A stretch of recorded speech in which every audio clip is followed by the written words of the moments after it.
Hey, are you hungry? Well, you're in luck. Meat and Three is back for season 16. I'm Taylor Early, and we've got a whole new batch of reporters I am so excited to introduce you to. Hi, there. I'm Elizabeth Fisher. Asha McElroy. Sam Girardi. Jessica Gingrich. Hannah from Wisconsin. I'm a swing dancing audio engineer. I am a future registered dietitian nutritionist. I'm from New York, and I love rice and beans. My favorite food of all time is a shrimp burrito. I love watermelon. We've also got a bonus podcast for you called Behind the Internship. 3 of our reporters will take you along to show how they developed stories for this very show, Meat and Three. Hi, I'm Danielle Flitter, a plant-based chef from Philadelphia, living in Mexico City. I'm Sophia Hooper. I'm a bartender based in Portland, Maine. My name is Addison Austin Liu. I am a chef and food journalist from Salt Lake City, Utah, and my favorite food is Peruvian. Rice and beans. Hand-drawn noodle soup. So tune in to enjoy a square meal for your ears. And I hope you saved a little room for dessert. This episode is brought to you by Paris Gourmet, delivering specialty foods and ingredients right to your restaurant, bakery, and bar. Learn more at parisgourmet.com. Hi, and welcome to Opening Soon on Heritage Radio Network. We are your hosts, Jenny Goodman and Alex McCreary. Opening Soon is a weekly show that will walk you through the steps of opening a restaurant through conversations with some of the world's greatest chefs, restaurateurs, and the vendors that help take their business from just an idea to opening soon. Jenny and I have been in the hospitality business for over 25 years. I've been fortunate enough to be part of opening one restaurant that still stands today, and humbled enough to have owned one restaurant named Goods that lasted less than 6 months. When launching Goods, we failed to create a business plan before jumping in. We didn't bother with a partnership agreement, and we missed some major components of our income statement. Our experience with Goods is a big reason we feel we're the ones that can ask the questions. Basically, we need answers. Aside from our own firsthand experience inside restaurants, including one pretty epic fail, we are currently the founders of Tillet NYC, a hospitality workwear brand that has proudly outfitted over 4,000 restaurants and counting since launching our business in 2012. We are so fortunate to witness many restaurants come to life. Being part of that journey is one of the best parts of our job, and we want to share that feeling and all those lessons that can be learned with all of you. Our goal is that this podcast will help bridge the gap between the teacher and the student, help alleviate some of the risk when you're opening your restaurant, and offer you some lessons that you might have been looking for when building your business plan. So the first 12-episode season will sequentially take you through the steps of your business plan, from choosing your partners to nailing design and to getting those doors actually open. We will be picking the brains of industry leaders, including Chef Missy Robbins, Camilla Marcus, and Steven Satterfield, just to name a few.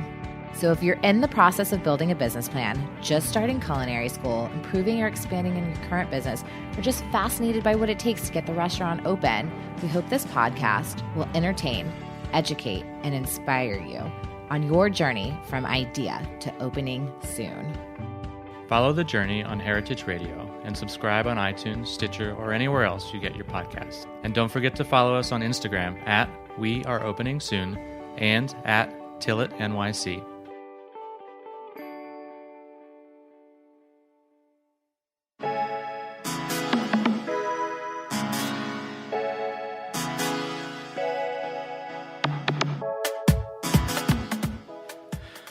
Welcome to The Line. I'm your host, Eli Sussman. Thanks for joining us. On every episode of The Line, as I set out to track the trajectory of my guest's career, we really begin by talking about their childhood. We dig back to those first food memories where they may have tasted and smelled grandma's cooking, or that time where eating a dish or spice for the first time just made it all click. Since parents are so often contributing to one's love of food and desire to get into the culinary industry, it would be impossible to introduce today's guest, Oliver Zabar, without mentioning his father and his grandparents. His father, Eli Zabar, was born in 1943, the youngest child of the founders of Zabar's, Louis and Lillian. Louis came to the United States through Canada from Ukraine in the early 1920s and originally rented a stall in a farmer's market. And since 1973, Louis and Lillian's youngest son, Eli, who is, of course, Oliver's father, has been opening food concepts around Manhattan with almost too many to call out and name check. They have, by my count, And Oliver, correct me once we get started, but 15 locations or so in the family of businesses spanning nearly every type of culinary concept. They have markets, event spaces, grab-and-go cafes and kiosks, a wholesale operation, a flower shop, some bars, gift shops, and standalone restaurants. Just like his father, Oliver is, of course, gotten into the business. He went to NYU, where he majored in operations at the Tisch School for Hospitality and Sports Management, and during college, he spent time working at the Butter Group. Upon graduating, he stayed in New York and worked with his dad. It was then that Oliver had his own ideas for the family brand, and they developed the concept for Eli's Night Shift, which is a daytime cafe that transitions to a bar in the evening. Oliver recently opened Devon, a cocktail bar located on the Lower East Side, which by Zabar standards is pretty far away from the core operations. And he's also working on a bakery that will open on the Lower East Side next door to Devon. So today we'll be talking about growing up as part of a New York City culinary power family, that famous last name and how it can help or hurt you. We'll talk about mentorship and also talk a lot about his new concepts and how the ones that are already open are coming along. Oliver, welcome to the show. Thanks for having me. So before we dig into your childhood education and your personal projects, we do have to talk a little bit about just being a Zabar. Some people might think that having that last name would just be a golden ticket to doing a project. So I want to talk about the business dynamic when working with your family. I work with my brother. You're obviously involved to a certain extent with your family, even on your own individual projects. So what is the dynamic like between you and your father, and how has it evolved over time from working for him to now operating your own projects, really? Yeah, I mean, it's not, as you probably know, it's not always easy working with your family, but there's a lot of pluses to it. Having someone like Eli as your father, you basically have a teacher throughout your life. So I feel for the majority of my years growing up, I was really learning from him, watching him, what he did, I wanted to do, what he would say, I would say, what he liked, I liked. So, yeah, and as you grow up together and you kind of see where things are going, we start to learn from each other. You know, he's a very old school guy. He has very old concepts. And as you know, and as most people see, like the world of food is changing every single day. He's still getting a hang of the iPhone, which is always great to see. But I feel we went from kind of a teacher and a student to kind of partners where we have a great dialogue and we're constantly figuring out problems together and working through things and using the old school, new school method to get through. I want to ask about your grandmother. Your grandfather did pass away before you were born. So can you talk a little bit about her and also your uncles and how all of that shaped the family dynamic in respect to the businesses? Just being around all those people who you've now said old school. I don't know if your uncles are old school as well, but you have kind of a classic family New York business. For those that aren't familiar with it, can you talk a little bit about what Zabar, how it started, how it's evolved, and kind of what it's known for as a New Yorky, maybe Jewishy, markety, deli type thing? Yeah, so as a lot of people don't know, my grandfather, Louis Zabar, passed away when my dad was 6. So he was the youngest of the 3 brothers. And at that point in time, his 2 older brothers and my uncles jumped in, and both of them had kind of gone off on different roads of law and more finance related. But, being a family business, you got to come back and you got to take it over. So, I was a kid when my grandmother was alive, so I kind of remember her as this old, very much older woman who was very quiet. But, Zabar's is a New York institution. It is the large orange letters that you hear in Seinfeld, that you hear in Sex and the City, that you see across the country. That I have friends in Florida who people were saying, "Oh, like we got your catalogs and we got this and we got that." And, "Oh, I love Zabar." Every time I come there. So the biggest misconception is I consider myself part of the East Side Zabar family. I grew up in that, but I spent a lot of time as a kid going over to the West Side, spent it running around the store, which is this big kind of old school Jewish deli where it's, there's a lot of Jewish aspects to it, but there's also a lot of kind of just your basic grocery store, like the mounds of coffee still in the bags and the cheeses and the old man behind the counter slicing the smoked fish.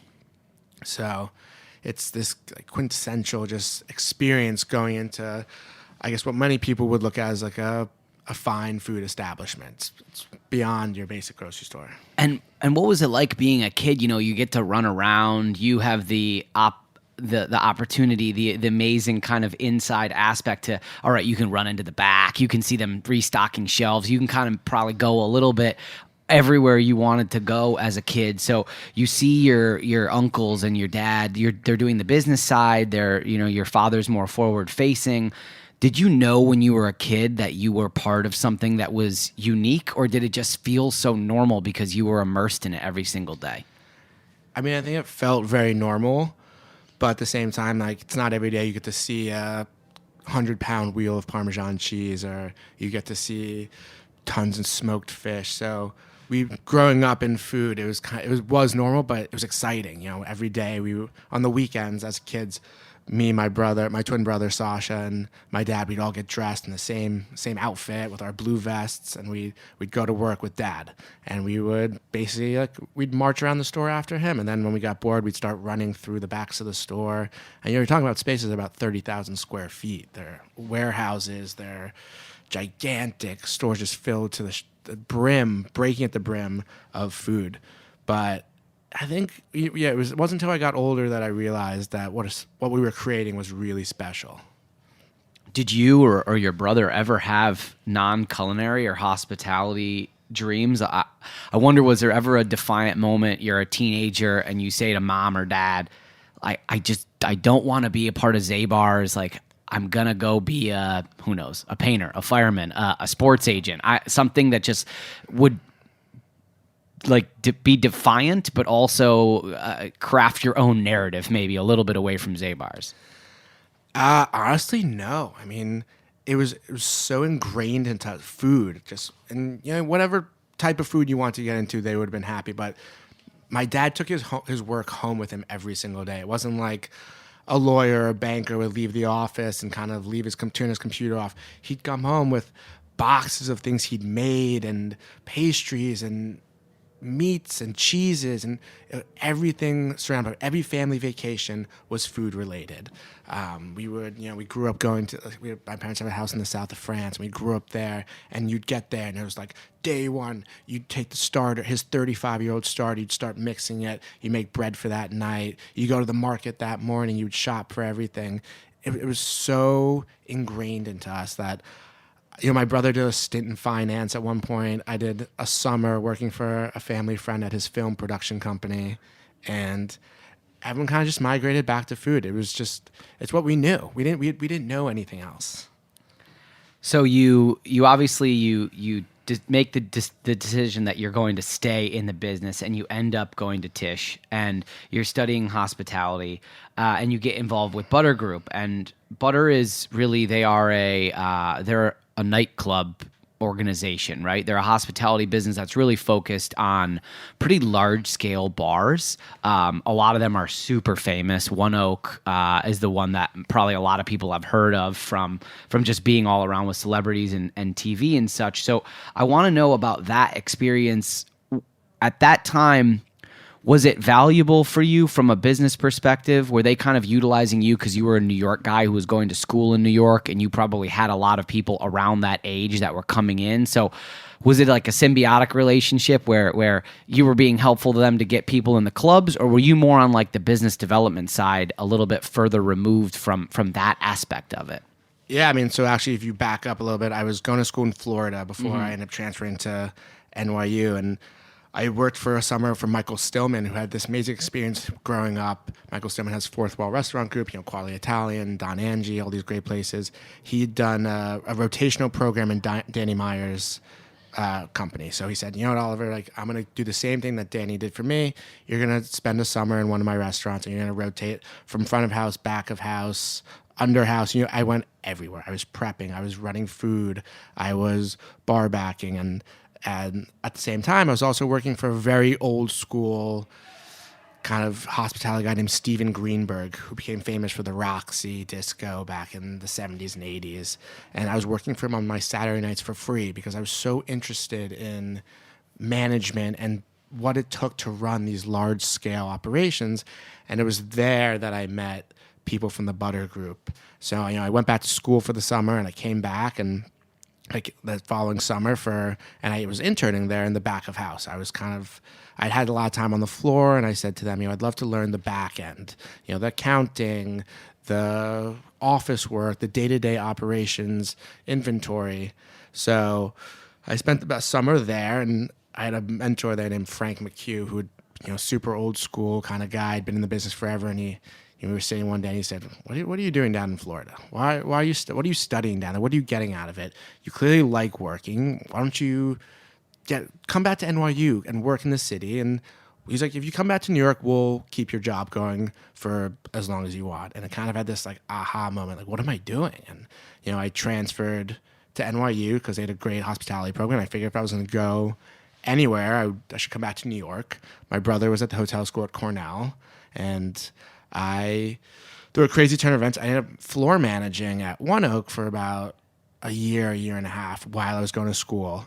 So I got the best management experience you can imagine. I worked with some really great people, and it was great. I was going to class every day and learning things, and then coming and trying The intensity of that must have been extreme, because that was, at its height, maybe the hardest club to get into the United States, possibly. Like, just probably incredible sales volume, really high amount of just revenue coming through the doors every single night. And also you've got to deal with all the club bullshit that every bar and every club has to deal with. So how were you managing all that while still going to school?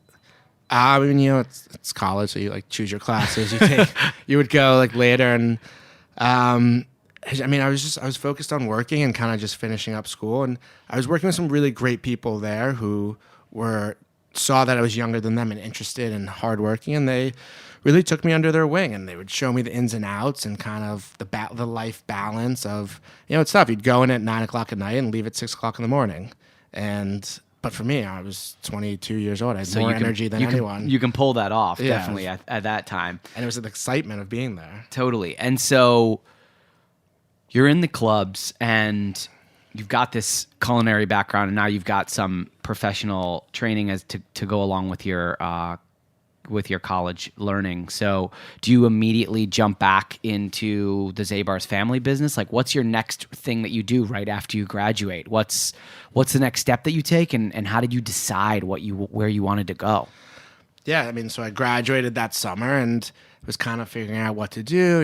Do I want to go back and work for the family? At the time, we really only had a couple restaurants and the pop-up stores and the Essentials that we call them in Grand Central, but we didn't really have anything that was kind of more like nightlife-y, restaurant-y, which really I want to sink my teeth into. So I went and spent the next 3 months working for John Neidick and Jim Kearns at a place called the Happiest Hour that had just opened a couple months previously. And it was there I ended up working with a lot of these big industry famous bartenders like Brian Miller and Jim Kearns and Sean Saunders. And I started learning the details of making cocktails and syrups, and kind of it was great. It was fusing the culinary world of food and flavor and smell and spice with hands-on running around bartending. So that was great, and it was there I met my current GM and beverage director, Sean Saunders. And shortly into that, my dad basically said, he's like, you're a college graduate, bartending at a cocktail bar in Greenwich Village. He's like, this is not what I had planned for my son. Come back, work for me, and let's open a bar together. Let's open what you want. At the time, we had this space on 79th and 3rd, and he always knew he wanted to do a night concept there. He didn't know what it would look like, what it would feel like, but he wanted to do something at night. So he said, come back and build your dream. So I said, great. We came, and this was really the first time we started working together very closely every day, hands-on.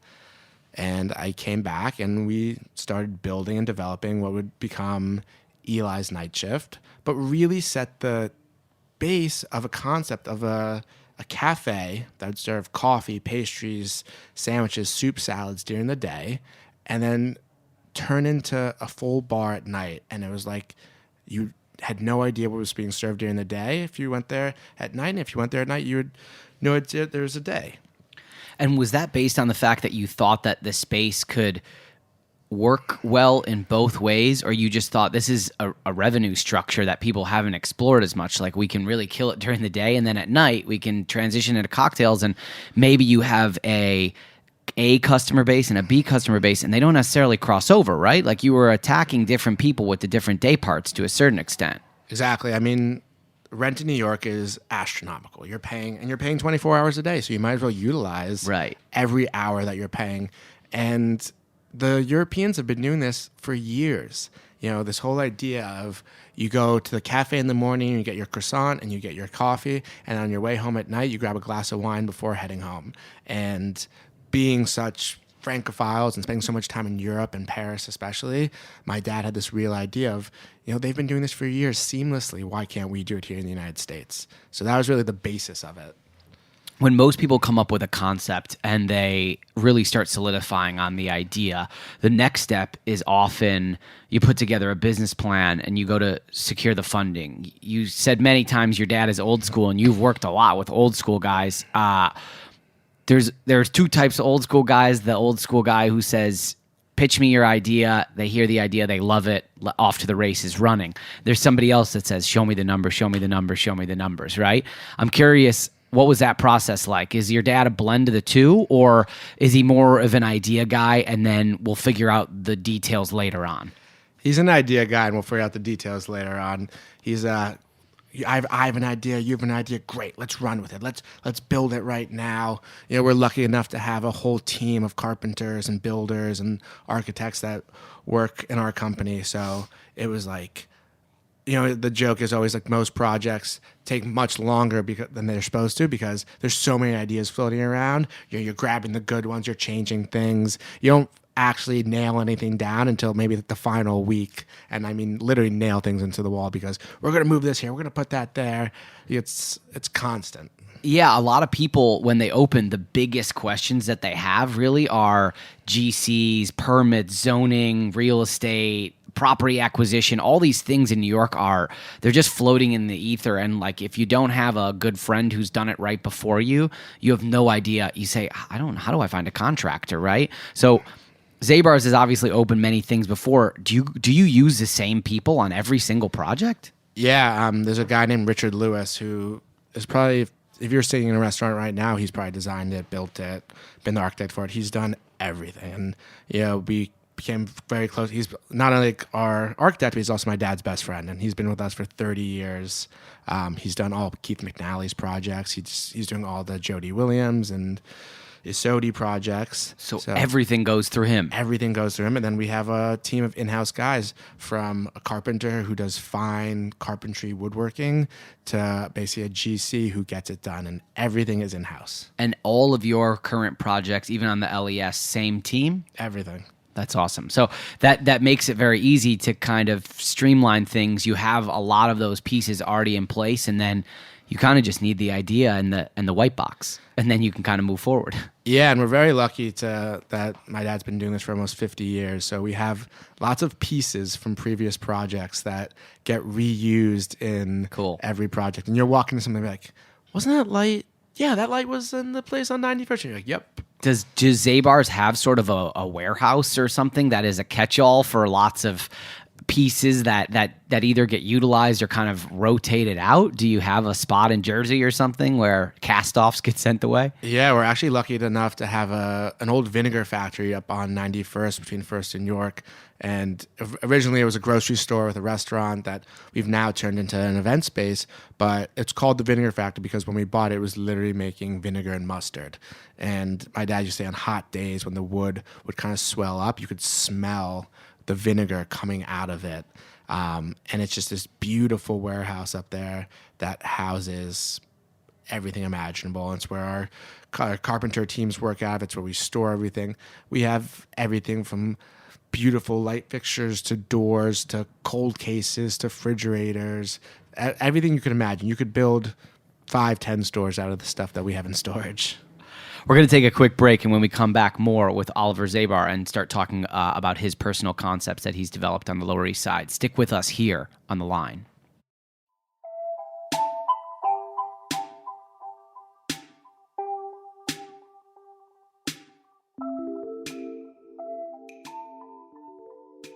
Paris Gourmet delivers the finest specialty imported and local foods directly to chefs. For over 35 years, Paris Gourmet has sourced specialty foods from around the world. Their Meadowlands headquarters services the New York tri-state area. Paris Gourmet delivers Bourmont butters, cacao noel chocolates, Ravi fruit purees, cuisine tech ingredients, and Bon Pâtissier viennoiserie to your kitchen. Paris Gourmet brings the world to your doorstep. They're close when professionals need them most. Learn more at parisgourmet.com.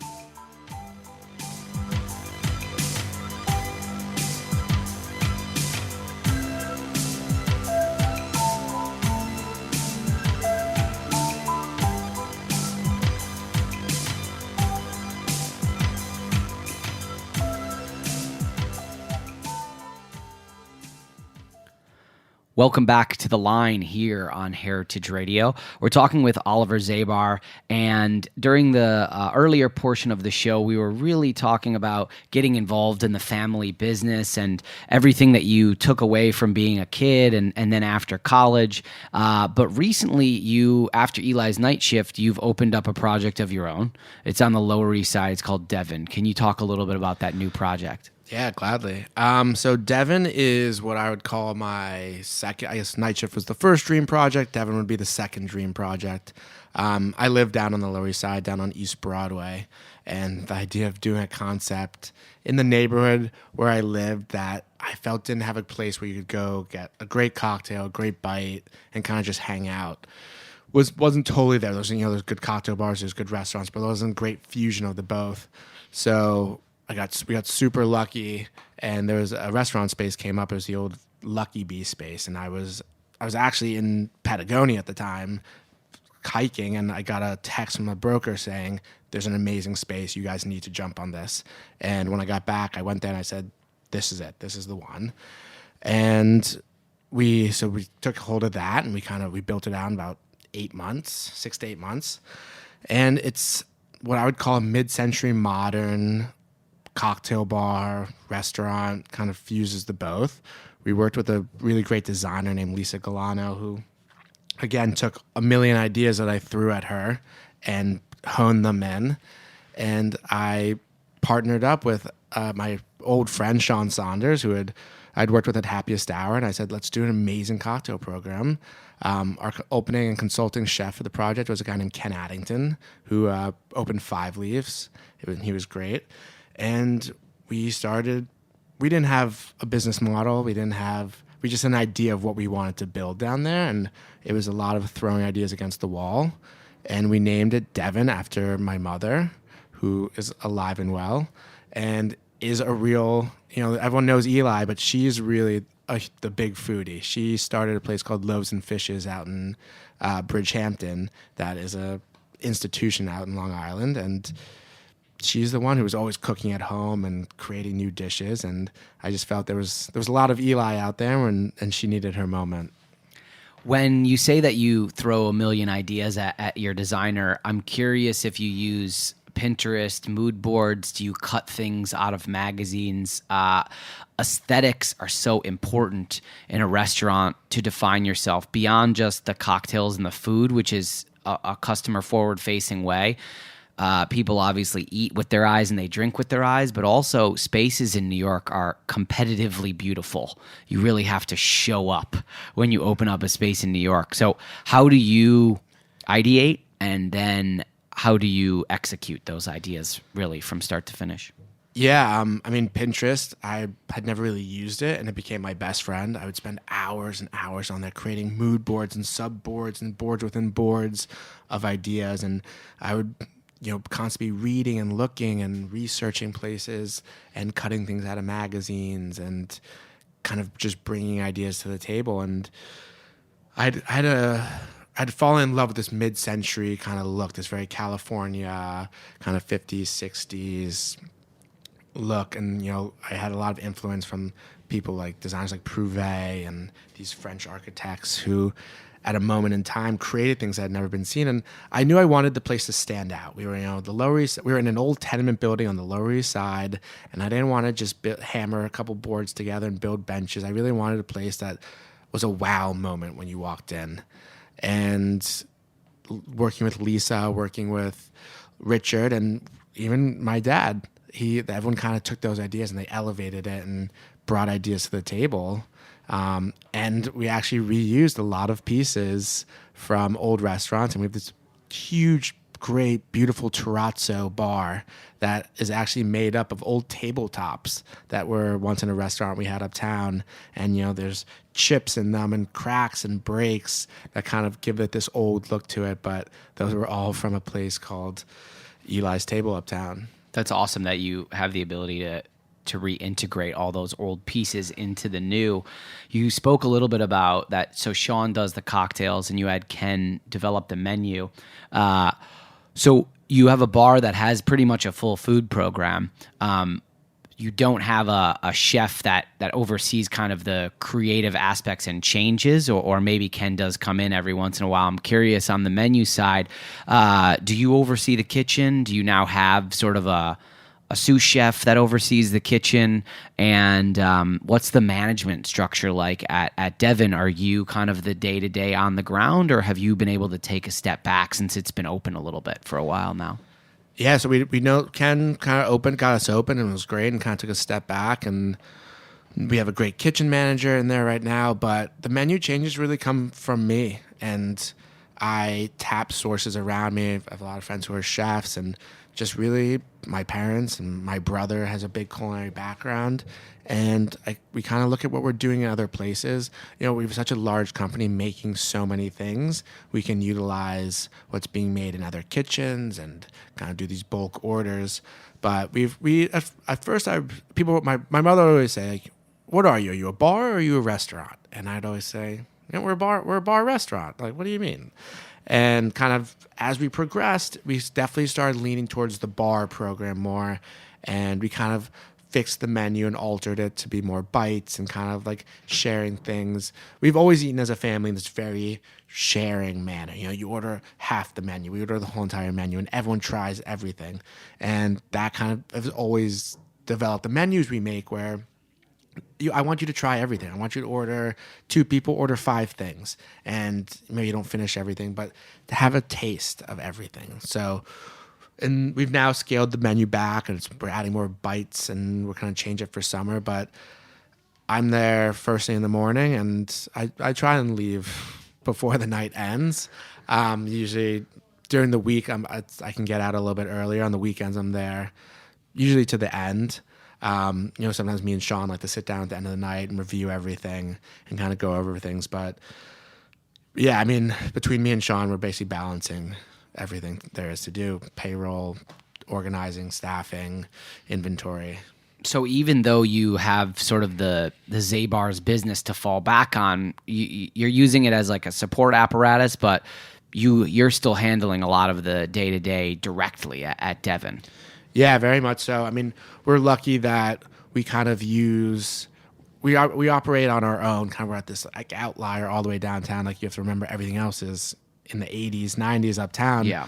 But we utilize our butcher up there, our cheesemonger, our produce guys to get us, the best cuts of meat, the best of cheeses, the best produce.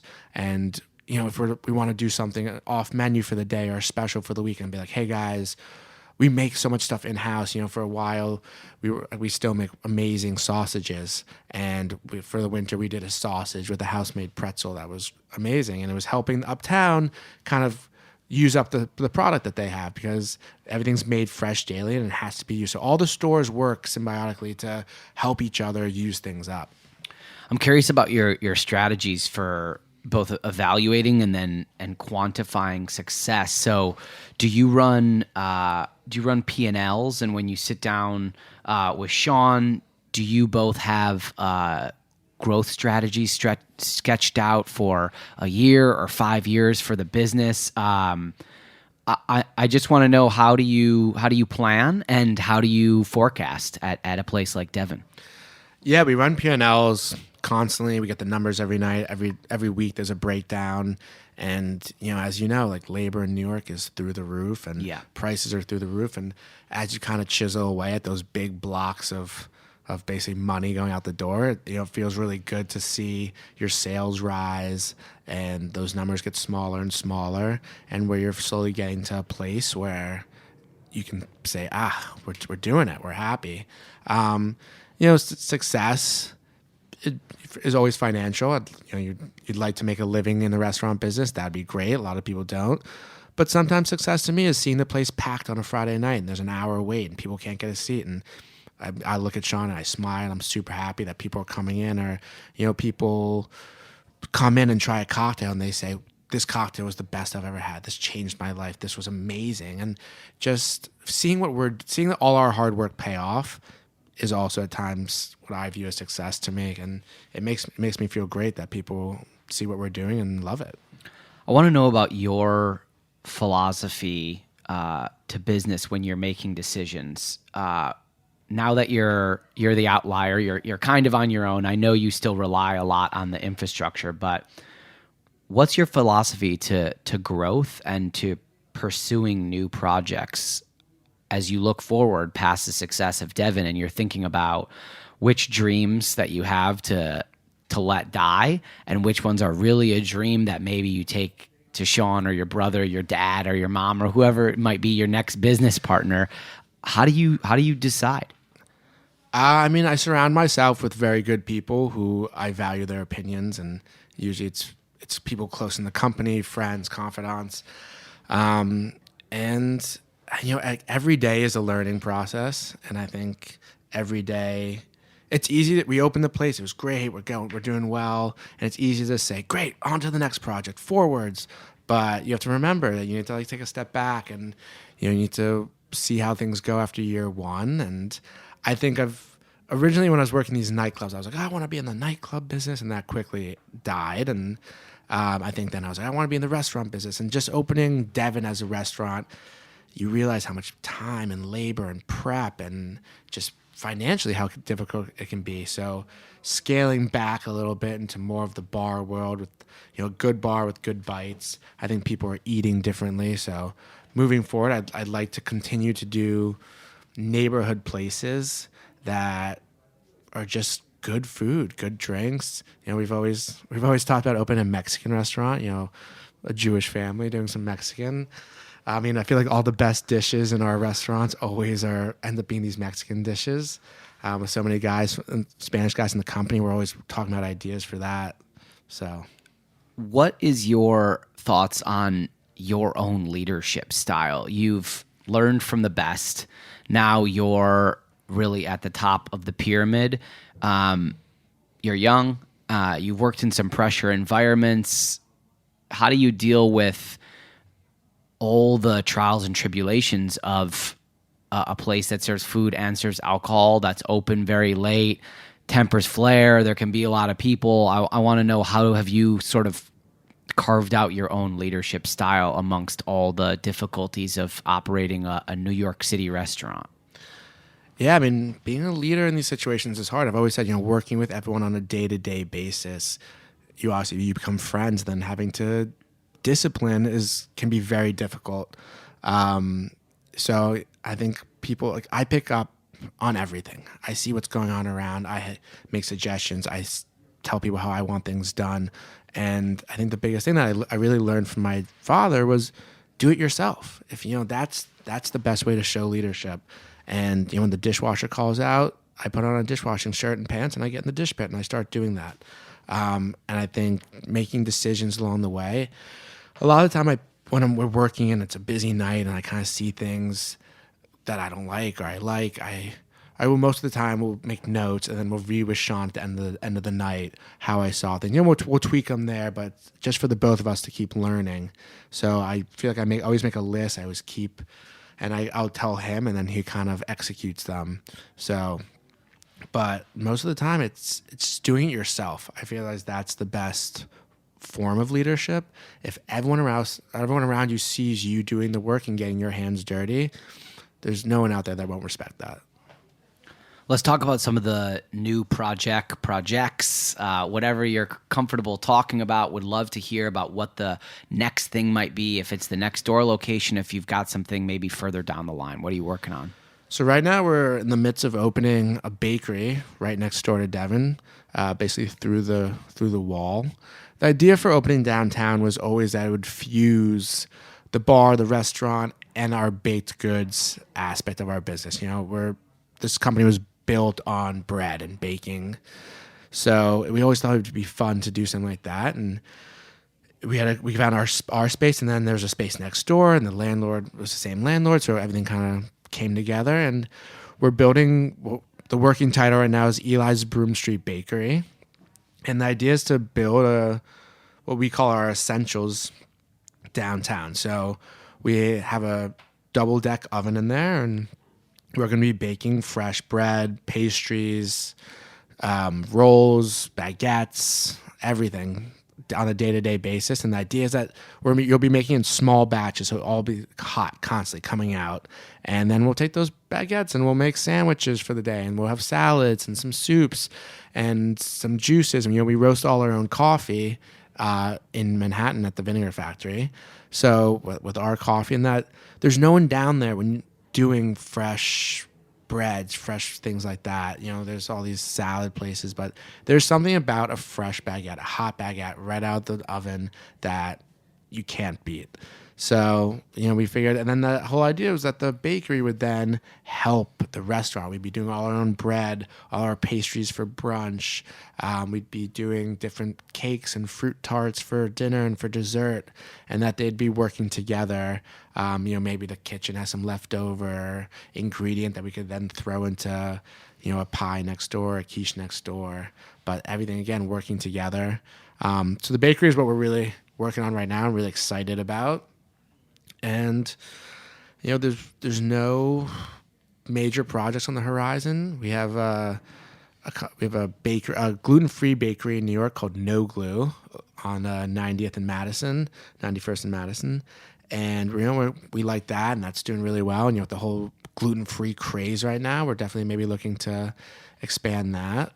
Devon does have a downstairs that we're hoping to maybe build into kind of a speakeasy bar type of situation. But other than that, it's really just Devon, the bakery, night shift uptown. We put a pizza oven in there recently, and we're making some really delicious pizzas. How do you split your time, if at all, between night shift and Devon, or have you kind of turned over night shift to someone else at this point in time? I spend a lot of my life on the 6 train, going back and forth. I have some great guys up there who are really passionate about the cocktail program, the beer program. Night shift does all local beers from New York City only. So I have a couple guys who've been there one of them since day one, a guy named Chris, who have really taken it under their wing and are caring for it. But I go there. I try and go up a couple times a week. I actually usually find myself there daily, just going back and forth and checking on things. And I learned quickly that you have to do it yourself to really get it done the way you want to. And it's hard when you're not there to make sure things are going the way you want and done the way you want. But again, kind of like my dad who drives around New York City in his Eli's bread van, he bounces to every single store every single day and checks in and makes sure things are going the way he wants them done. Even in a world of text messages and emails and you can FaceTime all day long, just a 5-minute conversation with someone can often accomplish a lot more than the email ever could of just getting your point across. Yeah, being there and talking to them and kind of working through things. And, everyone who works for us is really creative and they want to be making new things every day. And so it's inspiring every day. You go up there and you're working on a new pizza, a new dish, a new cocktail, and kind of just talking it through. You kind of leave. You can usually leave pretty happy and feeling good about leaving your baby in the hands of these people. For me, as someone who operates a small business, a restaurant business with my family, I think one of the most interesting things for my brother and I to talk about is actually what we're not good at, what we hope to get better at. I've had people on the show that say, I just know how to cook. And some people say, I just know how to find good real estate. I'm curious, what do you think you're really, really strong at? What is one of the things that you think that is sort of a deficiency that you'd love to get better at? How do you think you might get better at that? I think business owners are always really interested to hear about that from someone else in the industry. Something I'm good at is the pressure of all this doesn't really get to me. I can definitely stay cool and calm in these situations, and I feel like that's usually a plus in this business. But things to get better at are delegating, kind of back to the leadership, kind of telling people how I want things done and in a way that they can understand and kind of agree with. Definitely kind of looking at the numbers and crunching those numbers. I'm not a numbers guy. I've never been a big math guy. So looking at those and I'm always very open to ideas and people's suggestions, and some it depends who they're coming from. If it's coming from my dad, who has about 1 million ideas he wants to give me every day, you kind of don't want to listen to them. But someone like my mom, who kind of chimes in every now and then, or my brother. But I feel like ever since we opened Devon, I'm constantly texting other friends in the industry asking for advice. And I think the biggest thing is you need to get the name out there. You need to really hustle where you are. We're doing a big outreach program to the people who live in the neighborhood, the hotels. And I can tend to be a little bit shy. So I guess that's my biggest downfall. Interesting for someone who spent many, many years in a nightclub that you'd say that. Because my brother is my business partner and I spend all day with him, whether I like it or not. I'm curious about you and your brother, obviously both growing up in the business, and you said he went to Cornell for hotel management. Any potential down the line that you and Sasha would ever partner up on something in the hotel world? Is that something that you could ever see yourself doing together? It seems like it could be the natural evolution of a restaurant, bar, food process to maybe just open up a building yourself, something like that. Yeah, I think we both know how much work a hotel takes. Yeah. He's been immensely successful up in Connecticut. He has a juice bar up there. He was one of the first people in the electronic cigarette world. And before all this, he did stints at Danielle. He worked for Jean Georges at the Mark Hotel. So he's actually just coming back in a few weeks to fully start working for the family business. Mm-hmm. And the three of us were all together the other day, and my dad said, it's really great to all be working together again. So yeah, I think going forward, any project I do, I'd love to include Sasha, include Eli, it's that's the biggest thing. Everyone always says, "Oh, you're on your own," and I say, "Yeah, but everything I'm doing, I'm hoping is helping the rest of our business. It's a family business, and everything we do it together. So everything's goes back to the original store idea core of the Eli Zabar group and family. There's no escaping it. You try to get out, but it keeps bringing you back. Everywhere you go, you can never escape it. There's nowhere to go except for forward with Zabars. Or further downtown. Oliver, thanks so much for being here, sharing a lot about your history, your story, your businesses, and talking a little bit about your father and your mother and the family as well.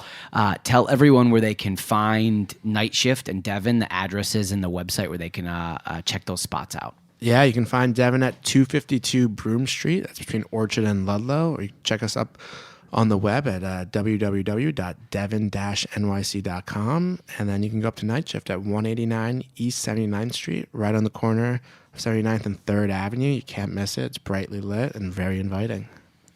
And a little shout out for myself. Sorry, don't usually do this, but my brother and I just opened our Lower East Side location of Samisa Restaurant in the brand new Essex Market. You can find us at the corner of Essex and Delancey. Look for the neon red Essex Market sign. We're open there 7 days a week. Would love for you to come by and say what's up. I'm usually behind the register in the evening, so if you're a listener of the show, would love to meet you in person and serve you some shawarma. So come and see us now on the Lower East Side of Manhattan. And thanks again for listening to the episode. You can always hear episodes on Heritage Radio's website, heritageradionetwork.org. You can find us on any podcast platform where you usually find your podcasts. And of course, we'll be back on Tuesday with another episode of The Line at 11 a.m. here on Heritage Radio.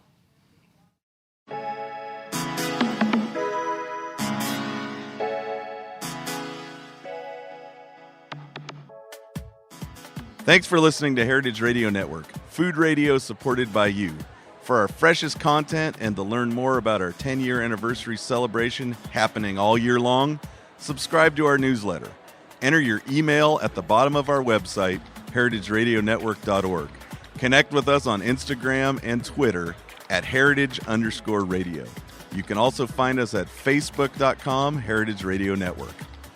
Heritage Radio Network is a nonprofit organization driving conversations to make the world a better, fairer, and more delicious place. And we couldn't do it without support from listeners like you. Want to be part of the world's most innovative community? Subscribe to the shows you like, tell your friends, and please join the HRN family and become a member. Thanks for listening.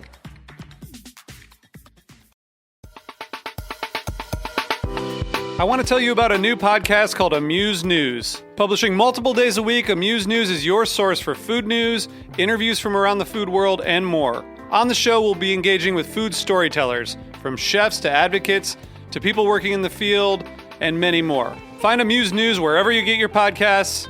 Amuse News is a destination for everyone who's looking for a new, insightful look into the world of food.